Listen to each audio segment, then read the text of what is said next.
level you cannot know anybody else.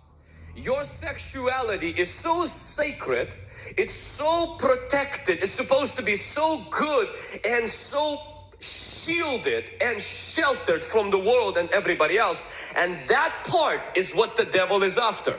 That's why don't be surprised if he seeks to tell little children in school about anal sex and about all of these things. You know, how is that stuff that those kids shouldn't be hearing about that? Why is he going for the most sacred part? It's because he wants to mix, disturb, and he wants to disturb and pervert that part of our life.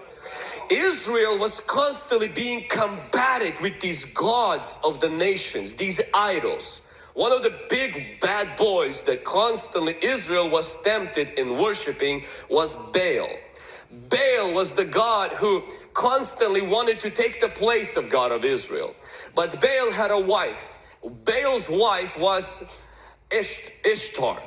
Ishtoreth, as some other languages call it, Ishtar. She was the seducer, seductress. She was the enchantress. She was the goddess of sex, the goddess of perversion, the goddess of whatever goes. And this Ishtar was what Israel sometimes would worship when they would step away from God.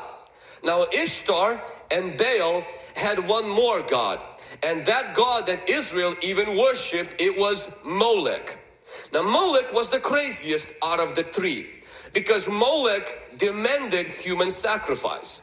And you would say, how in the world would someone offer somebody else to a god? It was very simple. This god Molech promised whoever offers a sacrifice to him, he would grant them fertility, rain upon their land, and success in their life.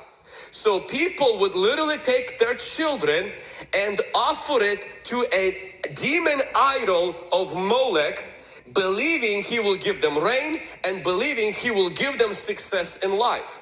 Now Jonathan Cahn wrote a book called The Return of the Gods, and he highlights how these gods were expelled from the Greco-Roman culture.